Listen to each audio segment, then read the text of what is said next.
Morning guys.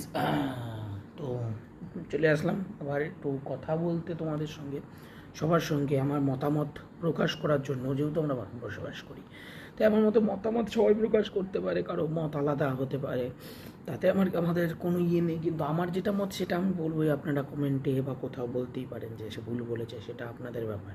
কিন্তু আমার কি মত, আমার কি ইচ্ছা, আমার কি ইয়ে, সেটা আমি অবশ্যই জানাবো এবং আমার মতে আমার জানানো উচিত। আমার বিবেক তাই বলে। তো ব্যাপারটা হচ্ছে যে যে ঘটনাটা 9 আগস্ট, মানে আজ থেকে প্রায় প্রায় ওর প্রায় প্রায় 1 মাস আগে ঘটে। প্রায় 1 মাস, প্রায় 1 মাস আগে ঘটে, 9 তারিখ, কলকাতার আরজি কর হসপিটালে। সেটা নিয়ে কথা বলতে চাইছি। খুবই ঘটনাটা খুবই লজ্জাজনক। আমরা আমি ছেলে হয়ে নিজেকে লজ্জা লাগে। আমার ভারতীয় বাঙালি বলতে নিজেকে লজ্জা লাগছে। যে শহরটাকে আমরা দ্য সিটি অফ জয় বললে হতো, সেই শহরটাকে এখন সিটি অফ ফিয়ার বলা চলে। যে পরিমাণে খালি 9 তারিখ নয়, সেই 9 তারিখের ইয়েতে যারা প্রোটেস্ট করতে গেছে, যারা করতে গেছে, সেই সময়কার এই কোটা প্রোটেস্ট এখনও পর্যন্ত চলছে। এবং আমি হ্যাটস অফ করি তাদের, যারা এখনও সেই প্রোটেস্টটা চালিয়ে যাচ্ছে। আমার মতে চালিয়ে যাও, কিছু তো হবেই, দোষী শাস্তি পাবেই।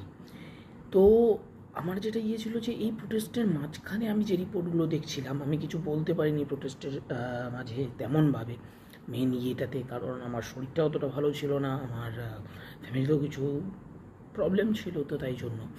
কিন্তু আমি গেছি 1-2বার গেছি, প্রোটেস্টে গিয়েছি, এবং সেখানে গিয়ে আমি দাঁড়িয়েছি, এক স্টোরি ইনস্টাগ্রাম টুইটারেও আমি অনেক কিছু করেছি।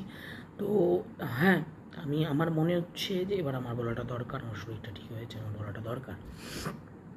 তো আমি যেটা বলতে চাইছিলাম সেটা হচ্ছে, এতটা নীচ ছোট ঘটনা হয়তো ভারতবর্ষ কেন গোটা বিশ্বের বুকে কোথাও হয়নি। এতটা নীচভাবে, এতটা ছোটোভাবে করা হচ্ছে ঘটনাগুলো। আর তার মাঝখানেও আমি যেগুলো ঘটনা পেলাম যে অনেক এই 9 তারিখ থেকে এত তারিখের মধ্যে যত হয়েছে, তার মধ্যে প্রচুর রেপ হচ্ছে। তো সেটা নিয়ে আমার কিছু বলার আছে। দেখুন, রেপ বা নারীদের ওপর অত্যাচার, নারীদের শোষণ করা, নারীদের প্রত্যেকটা জিনিসে বাধা দেওয়া, সমাজে ধর্মের অনুসরণ নিয়ে, ধর্ম দিয়ে ভুল বুঝিয়ে কুসংস্কার এবং অন্ধবিশ্বাসে তাদের ভরে দেওয়া, এটা আজ নয়, এটা স্বাধীনতার আগের থেকে চলে আসছে। প্রায় 200-300 বছর ধরে চলে আসছে, 400 বছর ধরে চলে আসছে। কিন্তু আজ স্বাধীনতার 78 বছর পরেও আমরা এমন একটা দেশে বাস করি, যে দেশটা এশিয়ার অন্যতম প্রধান এবং উন্নত দেশের মধ্যে একটি, যে দেশটার নিয়ে আমরা এত কথা বলি, এত গর্ব করি, আমরা ইন্টারন্যাশনাল সিকিউরিটি নিয়ে কথা বলি, কিন্তু ভিতরে যে এত কিছু হয়ে গেছে, এত খোকলা হয়ে গেছে, এত মানসিকতা নিচু হয়ে গেছে লোকজনের, সেটা নিয়ে আমরা কিন্তু কথা বলছি না। কেন বলছি না সেটাও আমরা জানি না। আজ এই মুহূর্তে এই পজিশনে দাঁড়িয়ে নিজেকে ছেলে বলতে, বাঙালি বলতে সত্যি লজ্জা করছে। সত্যি, মানে কলকাতা শহরটাকে একটা ঐতিহ্যপূর্ণ শহর, এই বাংলা ঐতিহ্যপূর্ণ, প্রচুর বিখ্যাত ব্যক্তিত্ব আমাদের এখানে জন্মগ্রহণ করেছে। এমন ব্যক্তিত্ব যারা নারীদের সম্মানের জন্য লড়তে তাদের জীবন পর্যন্ত দিয়ে দিয়েছে। যদি আমি রাজা রামমোহন রায়ের কথা বলি, যদি আমি ঈশ্বরচন্দ্র বিদ্যাসাগরের কথা বলি, তো আমরা সেই ভারতবর্ষে, সেই মাটিতে, সেই জন্মভূমিতে দাঁড়িয়ে আমরা এরকম কাজ একটা বা ততোধিক মানুষ যেই কাজ করছে বা করেছে, মানে এটা ভাবা যায় না, এটা জাস্ট ভাবা যায় না। অনেক কিছু বলা যায় না, কিন্তু যে পজিশনটা আসে দাঁড়িয়েছে সেখানে আমি কেন, সবাই নির্বাক, সবাই একটাই কথা বলছে যে যারাই দোষী কিনা তাদের যে আলটিমেট জাস্টিস হওয়া দরকার, এমন একটা কিছু হওয়া দরকার। এইবার আমি আসবো রেপে। তো আমরা রেপ যখন হয়, আমি অনেকজনকে দেখলাম, শুনলাম, কেউ তো প্রথমে খুবই বাজে বলেছে যে মেয়েটার দোষ। তো যাই হোক, তাদেরকে নিয়ে কথা বলার কোনো ইচ্ছা বা মানসিকতা আমার নেই। আমি কথা বলতে চাই যে তারা বলছে যে তাহলে মেয়েদেরকে ইয়ে করে রেখো। কেন কেন তুমি আপনাদের ছেলেদেরকে শেখান যে কিভাবে একটা মেয়ের সঙ্গে ব্যবহার করতে হয়। কোনো মেয়ে, আমাদের এই জিনিসটা, এই যে রেপ, এই জিনিসটাকে আটকানোর জন্য সব থেকে বড় অস্ত্র আমাদের শিক্ষা ব্যবস্থা, আমাদের শিক্ষাটাকে আমাদের বাড়াতে হবে। সোশ্যাল ডেভেলপমেন্ট, তারপর সেক্স এডুকেশন, এগুলো নিয়ে কথা বলতে হবে। তো আর একটা জিনিসের বিরোধিতা আমি করতে চাই, সেটা হচ্ছে এই যে একটা ছেলে ক্লাস 1 থেকে একদম মানে ক্লাস 5 থেকে একদম 10 অবধি, তো কিছু কিছু স্কুলে 12 অবধি তারা একটা পার্টিকুলার স্কুলে পড়ছে, যে স্কুলে খালি বয়। তো সেইখানে তারা পড়ার ফলে কি খারাপ হচ্ছে? খারাপটা হচ্ছে এই জায়গাটায় যে একটা ছেলে যখন ওখানে পড়ছে তখন ও ইন্টারাকশন উইথ গার্লস, মেয়েদের সঙ্গে কীভাবে ব্যবহার করতে হয়, মেয়েদের সঙ্গে কীভাবে তাদের সম্মান করতে হয়, তাদের কি বলা উচিত কি বলা উচিত না, সেগুলো বিষয়ে এক ফোঁটা জ্ঞান পাচ্ছে না, সেগুলো বিষয়ে জ্ঞান পাচ্ছে না। মেয়েদের পিছু তাদের ইয়ে হয়ে আছে। তো অ্যাজ এ ন্যাচারাল তাদের মধ্যে একটা যখনই ওরা কলেজে উঠছে, মেয়ে দেখছে, মেয়েরা তাদের সঙ্গে একটু বন্ধুত্ব হিসেবে গায়ে ঘেঁষাঘেঁষি করে কথা বলছে, ইয়ে করছে, তো সেই জায়গাটাতে তখন তোরা ওয়াইল্ড হয়ে পড়ছে, তখন তারা এইসব কাণ্ড ঘটিয়ে পড়ছে। আর আমার মনে হয়, আমার যতদূর মনে হয় যে একটা এত বড় রেপ, এত বড় ইয়ে করার মানসিকতা, ক্রিমিনাল মানসিকতা না একদিনে কোনোদিনও বা এক মাসে কোনোদিনও কারো তৈরি হয় না, তৈরি হয় অনেকটা সময় নিয়ে, অনেকটা ঢেকে নিয়ে। আর এই ক্রিমিনাল মানসিকতাকে তৈরি করে আমাদের সমাজ নিজেরাই এই ক্রিমিনাল মানসিকতাকে তৈরি করে। একটা মেয়ে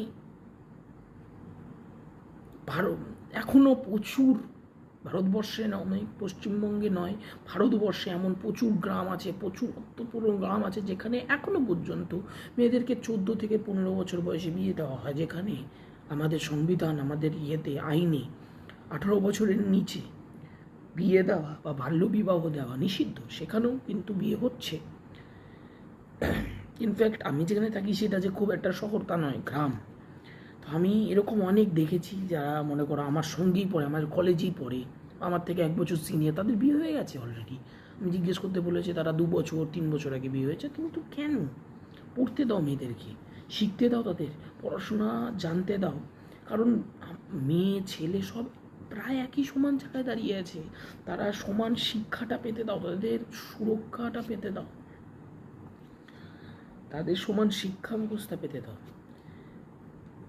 একটা ছেলে বা একটা মেয়ে রাস্তা দিয়ে হেঁটে যাচ্ছে, সমাজের কিছু লোক যারা বসে থাকে বাইরে বিকালবেলা, সন্ধ্যাবেলা, সকালবেলা, বেশিরভাগ লোক ভেবে নেবে হ্যাঁ ওর দুজন গার্লফ্রেন্ড বয়ফ্রেন্ড। বাট না, এটা ভুল ধারণা। গার্লফ্রেন্ড বয়ফ্রেন্ড নাও হতে পারে, তারা ভাই বোন হতে পারে, তারা বন্ধু হতে পারে। কেন হতে পারে না সেটা আমি বুঝতে পারি না, যে একটা ছেলে একটা মেয়ে কেন বন্ধু হতে পারে না। যদি আমরা প্রাকৃতিক ইয়েতে দেখি তাহলে তো একটা ছেলে একটা মেয়েই সব থেকে ভালো বন্ধু হতে পারে। বিকজ আমরা জানি যে বিপরীত মেরু পরস্পরকে আকর্ষণ করে, এটা আমরা ভালো মতো জানি। আর আশা করি তাই হওয়া উচিত। আমারও প্রচুর গার্লফ্রেন্ড আছে, তাদের সঙ্গে মেয়ে বন্ধু আছে, তাদের সঙ্গে আমি কথা বলি, তাদের সঙ্গে আমি ঘুরে বেড়াই, আড্ডা মারি, গল্প করি, তো অনেক কিছু করি। তো সেই ক্ষেত্রে আমার মনে হয় জায়গাটা ভুল হচ্ছে। তো এটাই বলার ছিল যে সমাজকে পরিবর্তন করতে হবে, শিক্ষা ব্যবস্থাকে পরিবর্তন করতে হবে। এটা একদিনে হবে না, 1 বছরে হবে না। বিকজ একটা জিনিসের রেভলিউশন আনার জন্য অনেকটা সময় লাগে। তো চেষ্টা আমাদেরকে চালিয়ে যেতে হবে। বাড়িতে বসে নিজেদের ছেলে মেয়েদেরকে, ভাই দিদি বোনদেরকে, ভাই বোনদেরকে বোঝাও, তাদের ভাইদেরকে বোঝাও, ছেলেদের বোঝাও যে কি সেক্স এডুকেশন সম্পর্কে শেখাও, যে sex is a normal thing, এসব শেখাও। তাদেরকে ঠিক মতো করে, ভালো মতো করে তারা যেন সঠিক লাইনে যেতে পারে, কোনটা ঠিক রাস্তা কোনটা ভুল রাস্তা সেটা এটা জানাও। আশা করি এইসব করলে মেয়েদের সেফটিটা কিছুটা বাড়বে, তাদের সম্মান করতে শিখবে ছেলেরা, রেপের পরিমাণটা কমবে, আশা করি কমবে। তো এটাই বলার ছিল। আর যেটা হয়েছে সেটা আবার বলছি, প্রচণ্ড নিম্নতর স্তরেরও ঘটনা বলা ভুল হবে। তারা মানুষ নয়, তারা যা করেছে তাদের জন্য চরম থেকে চরম শাস্তি পাওয়া উচিত, চরম থেকে চরম মানে অতি চরমতর শাস্তি পাওয়া উচিত। তো এটাই বলার ছিল। আর আমার মনে হয় যে না, এটার একটা ব্যবস্থা, এটার একটা ইয়ে করতে হবে। আমরা লড়বো, আমরা চেষ্টা করবো যেন যারা ইয়ে করেছে তাদের শাস্তি, আর তাদের যার পরিবারের সঙ্গে এটা হয়েছে তাদের হয়তো ক্ষতিপূরণ কেউই করতে পারবে না, যাদের যার মা বাবা, তার মা বাবা তার ইয়ের সঙ্গে যা হয়েছে সেটা ক্ষতিপূরণ সম্ভব নয়, কিন্তু আমার তরফ থেকে আমার সহানুভূতি থাকলো, এবং আমি কামনা করি তার যে আত্মা সেটা শান্তি পায়। কিন্তু আমার মনে হয় না শান্তি এত তাড়াতাড়ি পাবে যতদিন না তার যে দোষী, সেই দোষীদেরকে শাস্তি পাওয়া হচ্ছে। তো আমার বিশ্বাস আছে ভারতীয় সংবিধানের উপর, ভারতীয় আইন ব্যবস্থার উপর, ভারতের মানুষের উপর আমার বিশ্বাস, যারা এই ভুলটি করেছে তারা একদিন না একদিন যেমন করেই হোক শাস্তিটা পাবে। আর যে শাস্তিটা পাবে সেটা আশা করি জাস্টিফুল হবে। সমাজ পরিবর্তন করুন, ভাবনা চিন্তা পরিবর্তন করুন,